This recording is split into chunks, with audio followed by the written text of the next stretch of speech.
Son las 7 en punto de la mañana. Buenos días, dominicanos, dominicanas, ciudadanos y ciudadanas del mundo. Julio Martínez Pozo.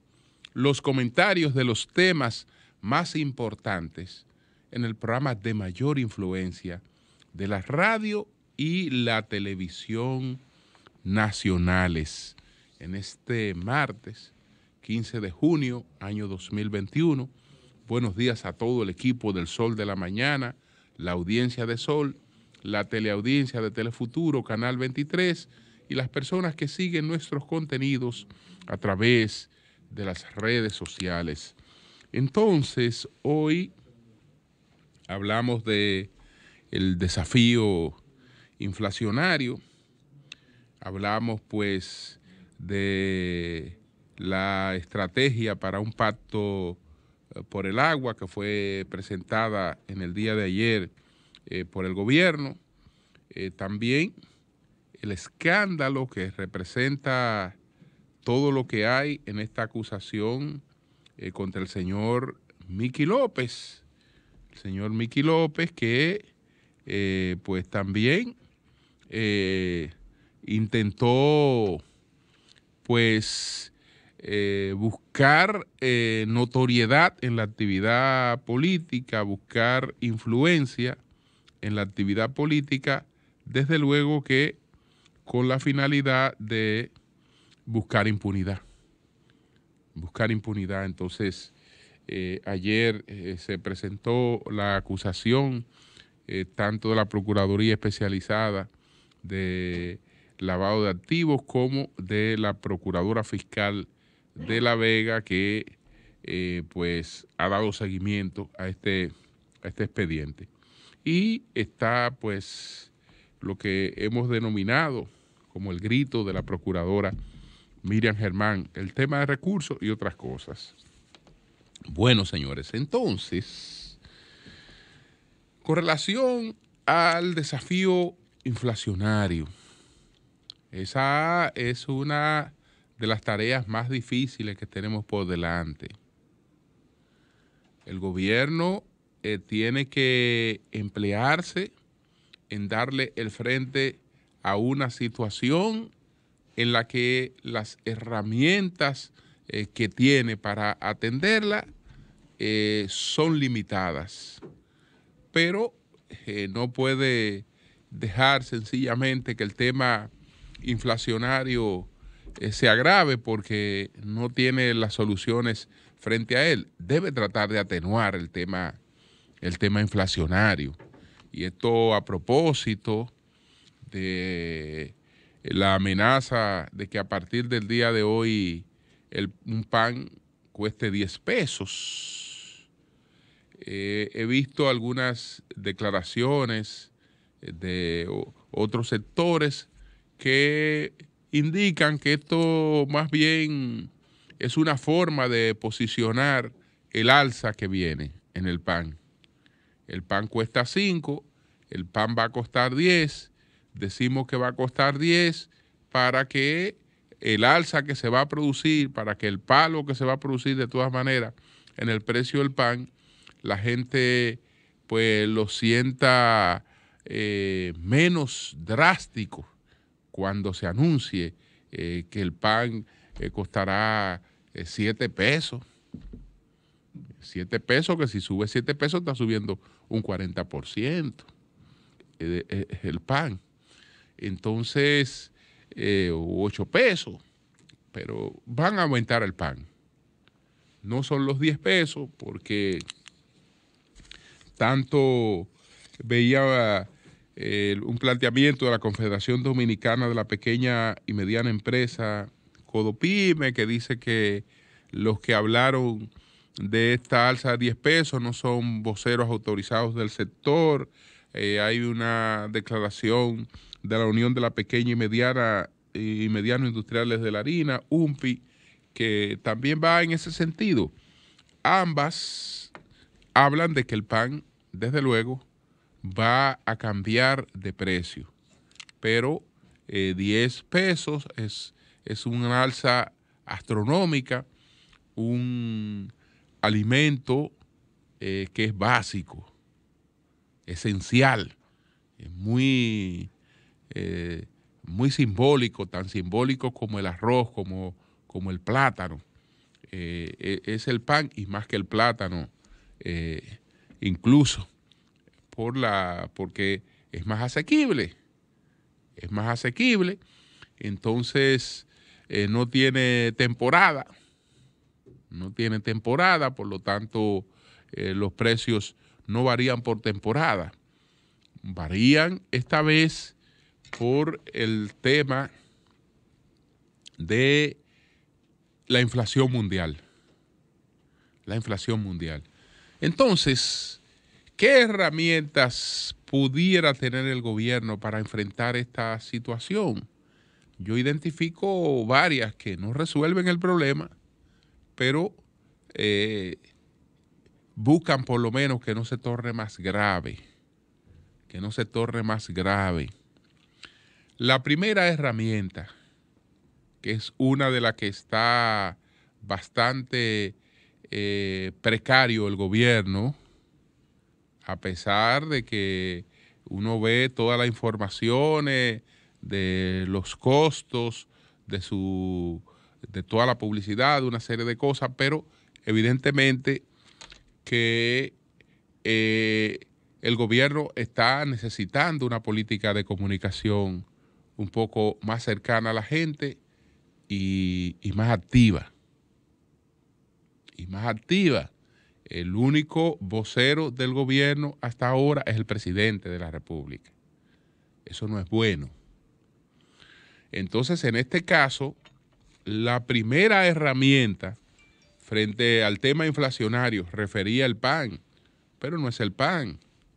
No hay un solo artículo básico cuyo precio no se haya incrementado. En el pasado hablamos de los aceites, hablamos de los productos cárnicos, podemos hablar de cualquier producto, de los detergentes, de los jabones, de cualquier cosa. Entonces, hay un tema inflacionario que se está reflejando en la vida diaria de la gente de una manera dramática, porque entonces la gente no tiene recursos mínimamente para enfrentar esa situación. Entonces, la primera herramienta es comunicación. Es decir, adelantarse a muchas cosas, explicarle a la gente qué es lo que está ocurriendo en el mundo, que ese no es un tema local, que esta es una de las secuelas de esta pandemia, el encarecimiento en los commodities, que no son otra cosa que las materias primas de las que se elaboran distintos artículos de consumo masivo. Entonces, la harina que deriva del trigo, que es la materia prima del pan, pues desde luego si la tonelada métrica de trigo ha experimentado y está experimentando constantemente alzas en los mercados mundiales, eso tiene que reflejarse ahí. Si además del incremento del trigo hay incremento en el costo de los fletes, pues también eso va a tener un reflejo ahí. Y esa parte, es decir, el componente de dónde viene esta crisis, eso hay que aplicárselo a la gente. No va a comer la gente con eso, no va a resolver su problema, pero en cuanto a las reacciones que este tipo de situaciones puede levantar, la falta de orientación puede ser dramática. Entonces, que no se espere que tengamos una crisis para tratar de salir a explicar las cosas en medio de una crisis. Esto generará una crisis y va a generar crisis, pero yo creo que la difusión del conocimiento, la explicación, la repetición y repetición de la explicación conlleva a que cuando menos la gente sepa que así como tenemos COVID en todas partes del mundo, hoy tenemos inflación en todas partes del mundo. Entonces, hablamos de una primera herramienta que se llama comunicación. La segunda herramienta es abastecimiento. Abastecimiento tampoco resuelve carestía. No estoy diciendo que por ahí se va a resolver. Las leyes de la economía, pues en algunos aspectos no siempre funcionan de manera rigurosa. Esto de que a mayor oferta, disminución de precios, no. Si hay un commodity que se llama trigo, todo lo que sea derivado del trigo que esté en la República Dominicana estará a los precios internacionales que están marcados por esas situaciones. Es decir, estará caro. Ahora, ¿qué evita el gobierno con el abastecimiento? ¿Qué evita el gobierno con el abastecimiento? Bueno, el desabastecimiento es la peor complicación que pueda tener la inflación. Si la inflación fuera un cáncer, podemos decir que puede ser un cáncer que está en una etapa inicial, que está localizado de manera concreta, sin expansión, y ahí se le puede enfrentar. Si eso se combina con desabastecimiento, entonces ya hay una metástasis que se ha distribuido por todo el cuerpo y ya ahí sí no hay nada que hacer más que ver llegar el caos. Entonces, tiene que haber abastecimiento de todos los productos. Ese abastecimiento hay que vigilarlo, hay que cuidarlo, porque si además de cara las cosas se ponen escasas, entonces la carestía será mucho mayor. En la Venezuela de hoy, la gente quisiera comprar caro. Quisiera comprar una libra de pasta cara. Pero para comprarla, tienen que mandar a una gente a hacer la fila para eso, pagarle por eso, y le sale esto como si estuviera comprando un artículo de superlujo. No caro como ha de estar, sino como un artículo de superlujo. Entonces, el abastecimiento es la segunda herramienta. Hay que reconocer una cosa en este país. ¿Por qué enfrentamos la crisis del COVID que nos sorprendió?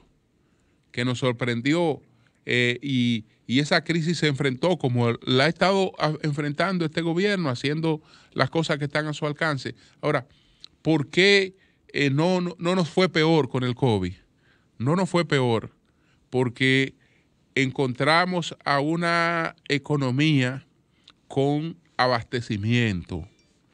Y aquí los sectores productivos estaban en un nivel en que nos fuimos a trancar a las casas, pero en este país no faltó un solo producto que escaseara. Es decir, había abundancia de productos y eso pues fue un factor que atenuó la crisis.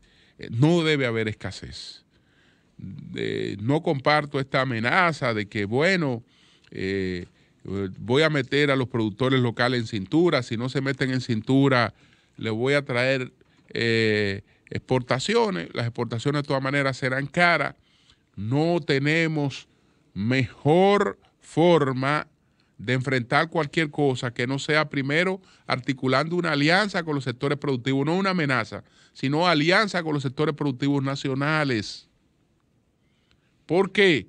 porque si pretendemos resolver el problema, aunque yo estoy de acuerdo con que haya abastecimiento, y abastecimiento quiere decir que si hay escasez de un producto, esa escasez hay que subsanarla. Hay que subsanarla con importaciones, esa escasez de productos, hay que subsanarla. Ahora bien, tengamos claro una cosa, destruyendo los sectores productivos, lo único que estamos haciendo es agravando la crisis. Y ahí paso a la cuarta herramienta. Bueno, la cuarta herramienta es la que se está enfocando en estos momentos en el tema salarial, que hay que buscar formas de mejorar el ingreso de las personas. Naturalmente, esta discusión transcurre en el peor momento, en el momento en que posiblemente, más que el tema salarial, debamos estar debatiendo en la República Dominicana y buscando un pacto por el empleo. Porque aquí no hay un solo sector, o no diría que no hay un solo, pero raras excepciones. Aquí al 98% de la economía le fue mal. Hasta la que uno cree que le está yendo bien, no le está yendo tan bien. No le está yendo tan bien en ese sentido. Entonces, con el tema de la mejoría de los ingresos, eso hay que revisarlo, pero hay que revisarlo tratando de ser un poco creativo. No sé si verificando el costo del llamado salario social, que es tan grande para una empresa como el llamado salario monetario.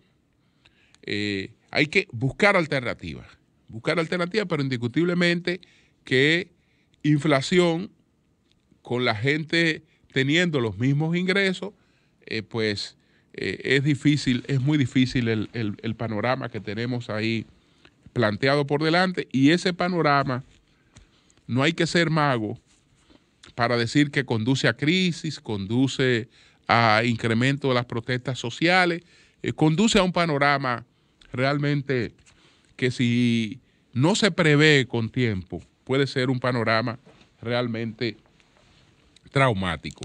Entonces, además del tema inflacionario, bueno, digamos, lo del pacto, lo de la gran alianza por el agua, lo de la propuesta para un pacto por el agua. No es que el gobierno presentó ayer un pacto por el agua, porque si es un pacto, tiene que ser discutido por todos los sectores de la sociedad. El gobierno presentó ayer una propuesta que ha de servir como base para la discusión sobre esta estrategia, este pacto, que ahora irá al seno del Consejo Económico y Social, donde están representados todos los sectores, y allí pues podrán expresar sus ideas sobre este tema que es básico. Se trata de que tenemos que tomar medidas para proteger las fuentes de donde viene el agua que consumimos, tanto para la propia vida humana como para la actividad productiva.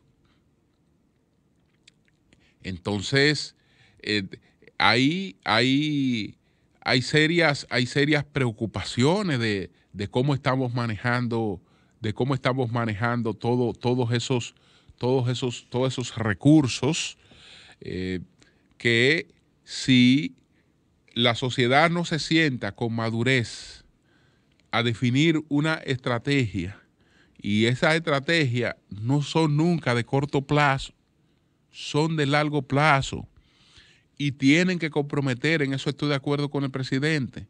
No puede ser el compromiso de una administración, no puede ser que ahora estamos en una onda y tomamos este pacto y después esa onda se varía. En las cuestiones estratégicas como esta, tiene que haber un pacto de puntos fijos. Aquello que hubo en Venezuela, un pacto de puntos fijos, es decir, cuál es nuestra estrategia para hacer el uso responsable, apropiado, eficiente de este recurso que tenemos que administrar de manera responsable. Entonces, ¿qué tenemos que hacer? Tenemos varias construcciones de presas pendientes. Tenemos que regular los usos del agua. Hay hace 16 años en el Congreso una propuesta para debatir una ley de agua, en la República Dominicana, que esa ley no se ha aprobado. Y entonces tienen que salir las cosas de ese pacto. El presidente decía, y esto es importante, este mensaje, que no podemos seguir, es decir, él dice que tenemos que cambiar nuestro comportamiento frente al tema del agua. No podemos seguir viéndola como un recurso inagotable, sino como un bien escaso y costoso que es necesario manejar responsablemente para nuestro beneficio y el de las futuras generaciones.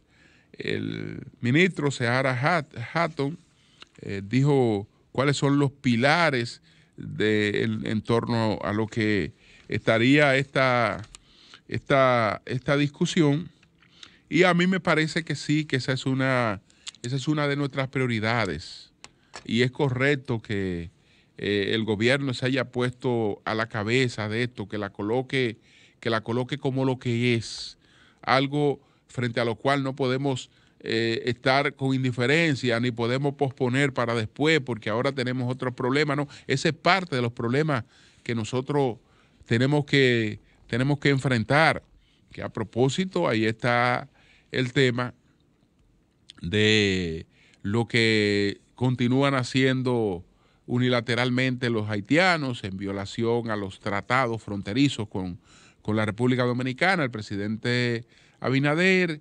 ayer le hizo una nueva exhortación pues a que detengan esos trabajos y a tratar de procurar soluciones de manera conjunta.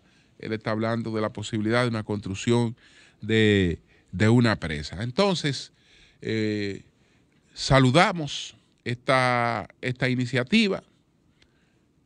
Una de las cosas, presidente, para que la gente le dé mucho más importancia a este tipo de cosas, es cumplir lo pactado. Tenemos otros pactos firmados. Estamos cumpliendo con esos pactos, estamos ejecutando esos pactos. Eso es lo que hará que también se le dé importancia a los que tenemos pendientes de discusión.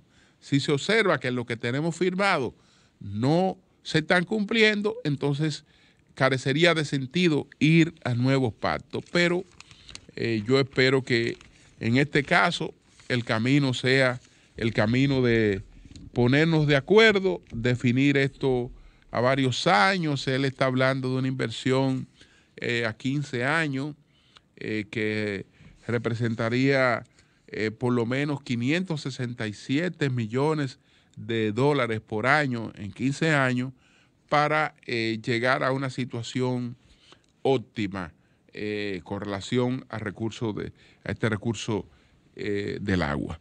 Eso es lo que tiene que ver con ese tema. Por otra parte,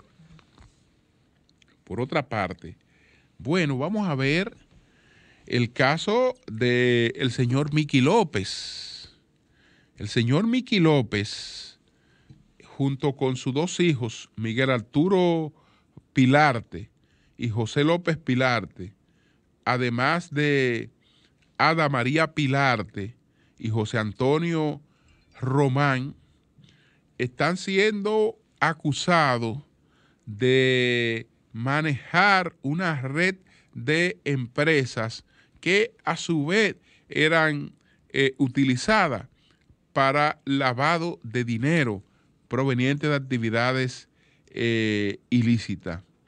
Todas esas empresas, dice el Ministerio Público, son fachadas y de carpeta, cuya operatividad estaba disfrazada para colocar en el sistema financiero nacional miles de millones de pesos y dólares obtenidos por las actividades del narcotráfico.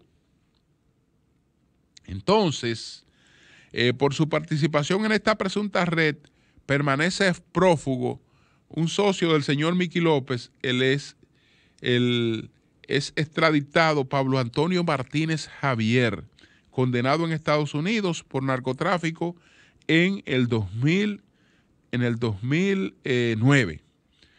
Entonces, bueno, esta acusación la presentó ayer de manera formal tanto la Procuraduría especializada antilavado de activos y de financiamiento del terrorismo y la Fiscalía de La Vega.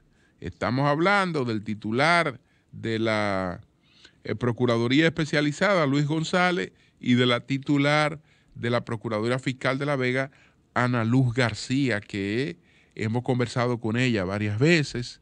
Ella pues ha sustentado la contundencia de este expediente, incluso cuando se entendía que por un cambio de administración, las circunstancias habrían variado. Ella sostuvo siempre las bases en la que estaba este expediente, que es producto de una investigación de mucho tiempo. Entonces, esto nos pone de nuevo en alerta, porque ¿dónde estaba este caballero? Este caballero estaba, estaba en la sombra de la política, tratando de convertirse en un señor influyente en ella. Y esa influencia era en base a sus recursos que él la buscaba.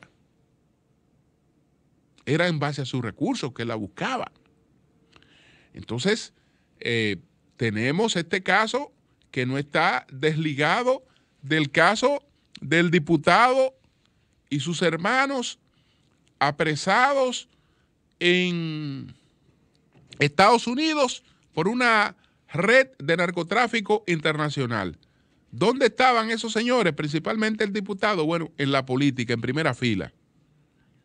¿Dónde estaba Mickey López? En la política, en primera fila.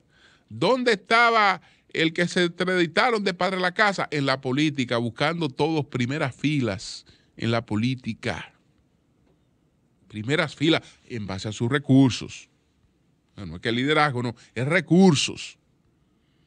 Entonces, esto tiene otras repercusiones. Esto es un escándalo mayúsculo, Este es un escándalo mayúsculo que puede conllevar a muchas otras cosas y que debe llamar a nuestros políticos a revisarse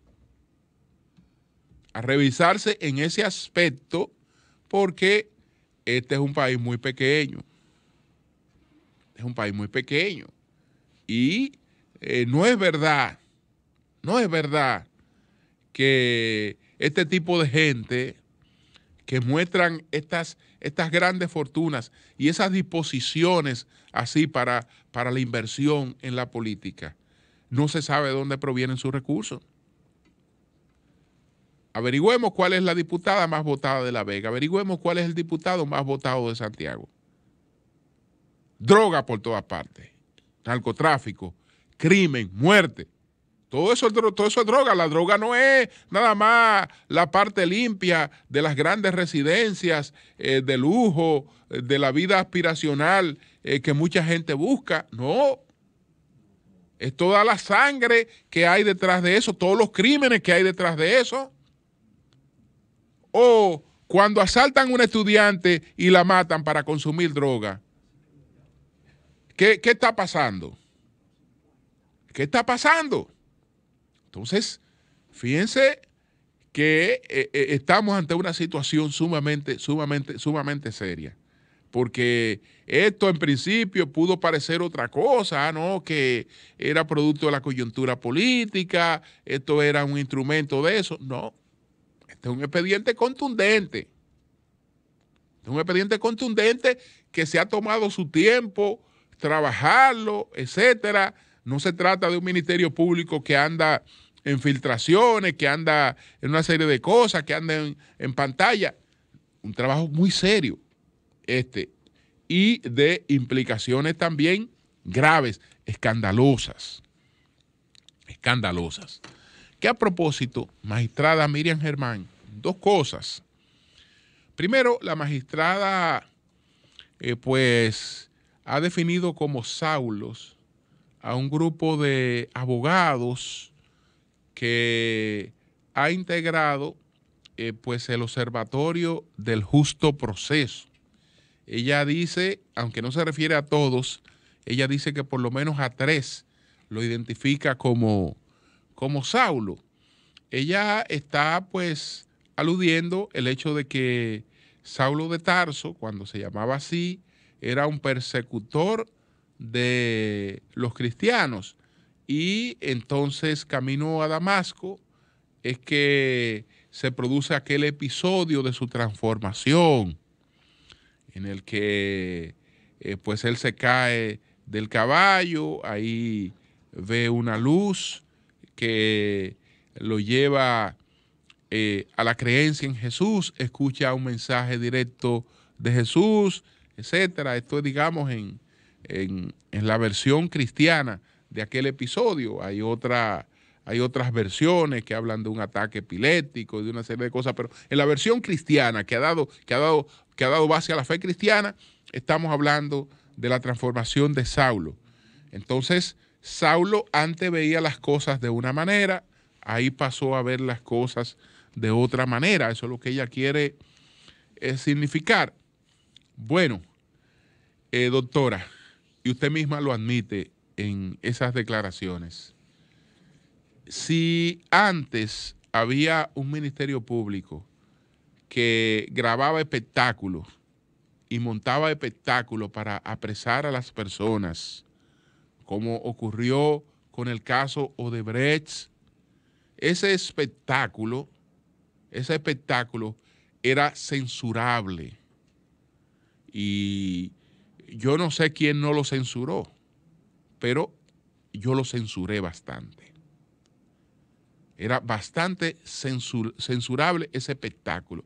Pero supongámonos que alguno de esos abogados no lo censurara.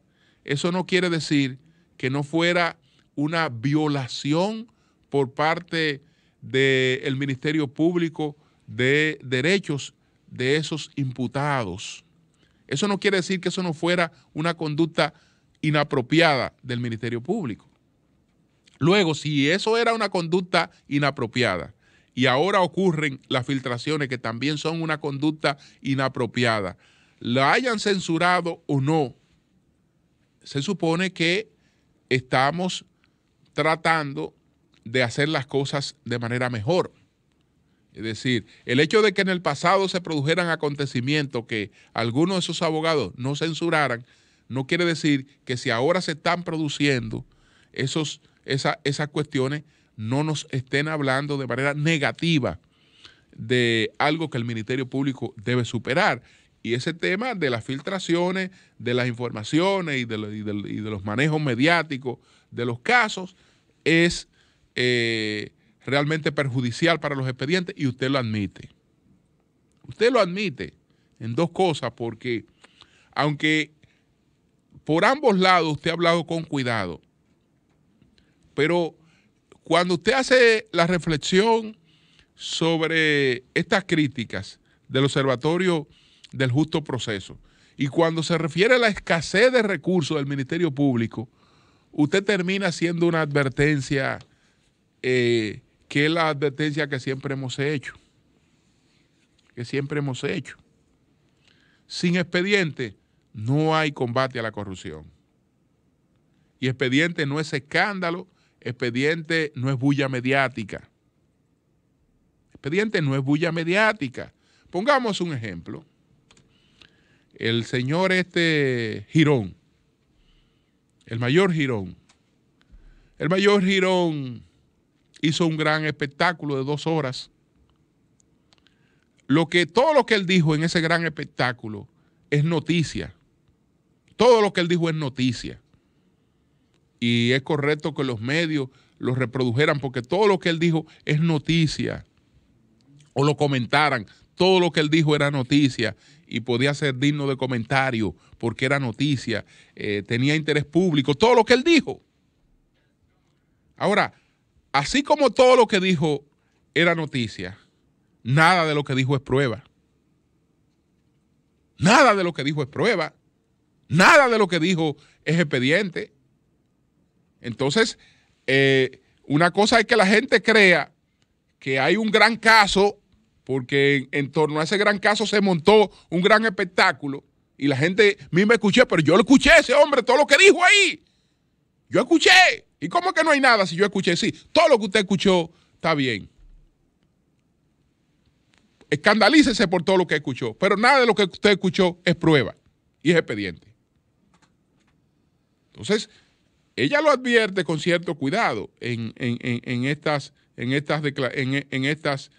declaraciones, porque admite que las filtraciones y que ese manejo es negativo, lo admite, pero admite también que el Ministerio Público no tiene recursos para la gran cantidad de casos que tiene. Ahora mismo, dice ella, tenemos más de 500 casos, con una deuda de más de 2.400 millones, que el Ministerio Público para estar operando, tiene que estar operando con más deuda y una serie de limitaciones, una falta de personal para auxiliar las labores judiciales, y entre más expedientes le llegan, entre más escándalos ustedes ven que se involucran, más débiles son en el sustento de lo que pueden sustentar.